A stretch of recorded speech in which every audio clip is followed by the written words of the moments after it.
नमस्कार साथियों आज है 5 जून। आज आपका आरआरबी एनटीपीसी का एग्जाम था। आशा करता हूँ जिन भाइयों का आज एग्जाम था एग्जाम उनका अच्छा गया होगा। पेपर मॉडरेट था, बहुत हार्ड पेपर नहीं था आज का। ठीक है, तो आशा करता हूँ कि पेपर आपका अच्छा गया होगा। जिन भाइयों का एग्जाम आगे आने वाले शिफ्टों में लगा हुआ है, आज का वीडियो उनके लिए बहुत ही महत्वपूर्ण है। इसलिए वीडियो कंप्लीट देखिएगा और बातों को ध्यान से दिमाग में अपने बैठा लीजिएगा। आज के इस वीडियो में हम जीके जीएस और करंट अफेयर्स के प्रश्नों को देखने वाले हैं। ठीक है, चलिए ज़्यादा समय न लेते हुए प्रश्नों का सिलसिला शुरू करते हैं और बात करते हैं पहले प्रश्न की। किस अंग्रेज को दीनबंधु उपनाम से जाना जाता है? उपनाम से क्वेश्चन है, निश्चित तौर पे एग्जाम में आता है, घुमा फिरा के चाहे जैसे पूछ ले।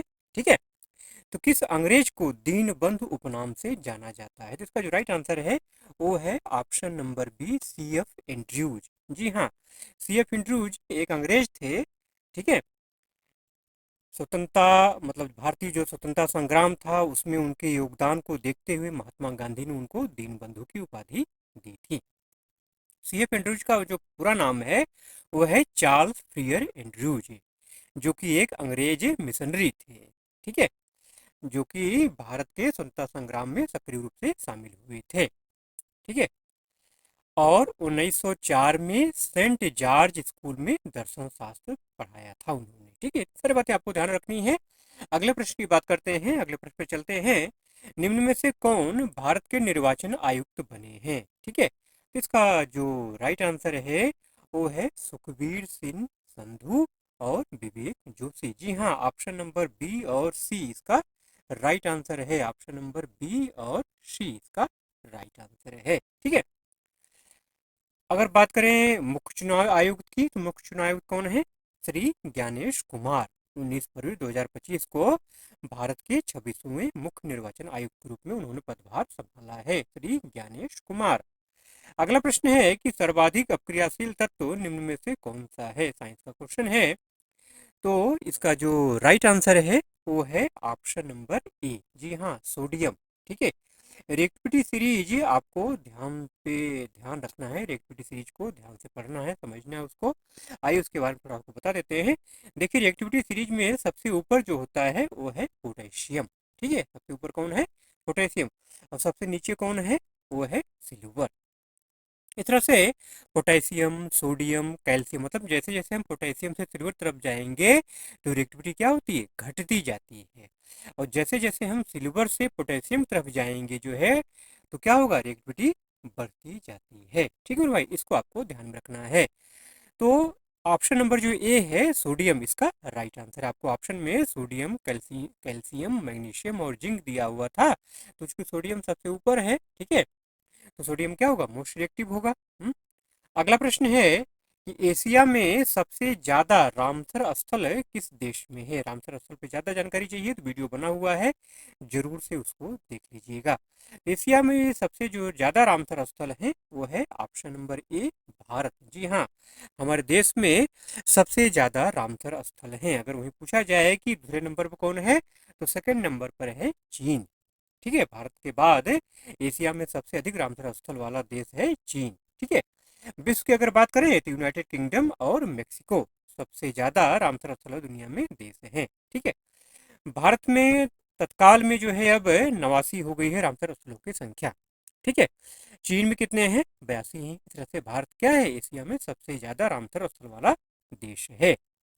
यूनाइटेड किंगडम में 175 हैं और मेक्सिको में 142 हैं। इस तरह से भारत जो है तीसरे स्थान पर है विश्व में। ठीक है, अगला प्रश्न है कि सैनिक अभ्यास धर्म गार्जियन 2025 भारत और किस देश के बीच में हुआ? ठीक है, सैनिक अभ्यास के ऊपर भी क्वेश्चन अक्सर पूछा जाता है। ठीक है, बार बार क्वेश्चन पूछा जाता है। तो भारत का जिन भी देशों के साथ सैनिक अभ्यास होता है, संयुक्त सैनिक अभ्यास होता है, ठीक है, उसे आपको ध्यान में रखना है, चाहे वो श्रीलंका हो, चाहे इंडोनेशिया हो, जापान हो, बांग्लादेश हो, अमेरिका हो।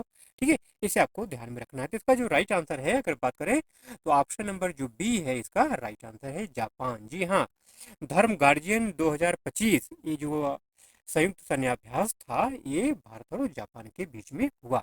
कब हुआ ये? ये 24 फरवरी से लेकर के 9 मार्च 2025 तक जापान के पूर्वी फुजी प्रशिक्षण क्षेत्र में आयोजित किया गया था और ये छठा संस्करण था। ठीक है मेरे भाई। अगला प्रश्न है, उत्तर प्रदेश के किस जिले में एशियाई राजा गिद्धों का पहला प्रजनन और संरक्षण केंद्र स्थापित किया गया है? कहाँ स्थापित किया गया है?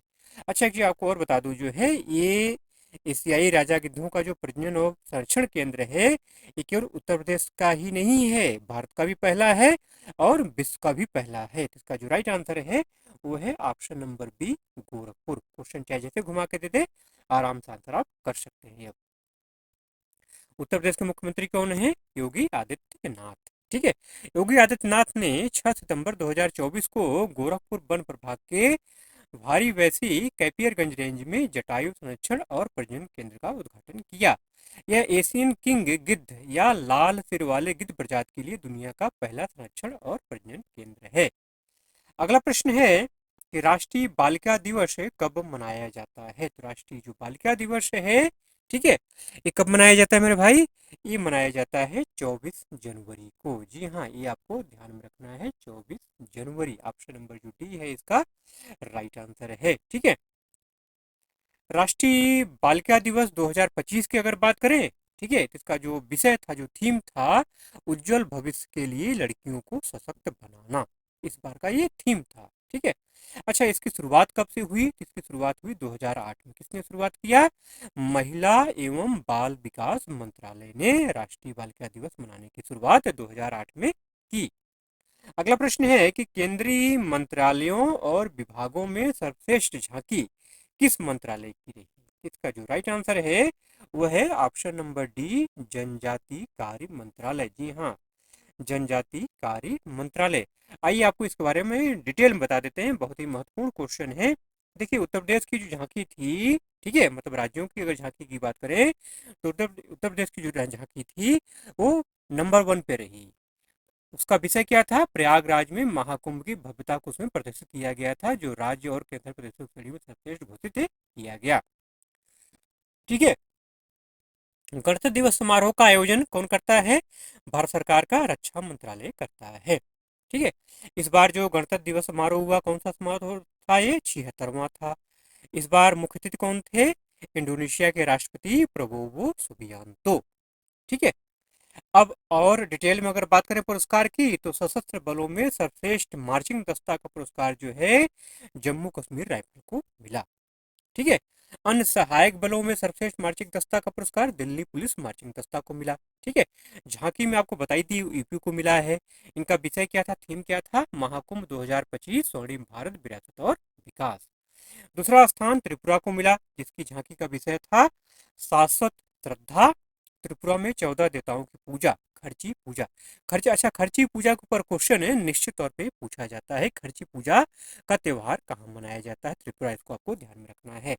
तीसरा स्थान मिला आंध्र प्रदेश को, जिसके झांकी का विषय था एटी कोआप्पा बोम्मलू, मतलब पर्यावरण अनुकूल लकड़ी के खिलौने। ठीक है। जनजाति कार्य मंत्रालय, जिसके झांकी का विषय था जनजाति गौरव वर्ष। ठीक है मेरे भाई। अगला प्रश्न है कि यदि किसी वस्तु को 15 सेंटीमीटर फोकस दूरी वाले अवतल दर्पण के सामने 30 सेंटीमीटर फोकस दूरी पर रखा जाता है तो उसका प्रतिबिंब कहाँ बनेगा? उसका जो प्रतिबिंब बनेगा वो दर्पण के सामने 30 सेंटीमीटर पर बनेगा। कैसे बनेगा, क्यों होगा, आइए इसके बारे में आपको हम डिटेल में बता देते हैं। ठीक है। देखिए, जो प्रतिबिंब बनेगा 30 सेंटीमीटर दूरी बनेगा। कैसा बनेगा? आभासी, सीधा और वस्तु से दुगना बड़ा बनेगा। ठीक है। तो बात इतने से नहीं कंप्लीट हो गई, आइए थोड़ा सा डिटेल में बता देते हैं। आपको फार्मूला पता ही होगा, 1/f इक्वल टू क्या होता है? 1/v प्लस 1/u, ये फार्मूला होता है। ठीक है। फोकस दूरी निकालने का। तो आपको दिया क्या है? आपको वस्तु की दूरी u दिया हुआ है, उत्तल दर्पण है, अवतल दर्पण है तो -30 सेंटीमीटर होगा। ठीक है, साइन कन्वेंशन के अनुसार। और फोकस दूरी आपको दिया हुआ है 15 सेंटीमीटर, तो अवतल दर्पण इसलिए -15 सेंटीमीटर होगा। तो इस वैल्यू को जो आप पुट करेंगे और सॉल्व करेंगे जो है, तो v की जो वैल्यू आएगी, ठीक है, वो कितनी आएगी? 30 सेंटीमीटर आएगी। ठीक है मेरे भाई। अगला प्रश्न है कि पंडित जवाहरलाल नेहरू की मृत्यु के बाद देश का अगला प्रधानमंत्री कौन बना? ठीक है। इसका जो राइट आंसर है वो है option number B, Lal Bahadur Shastri.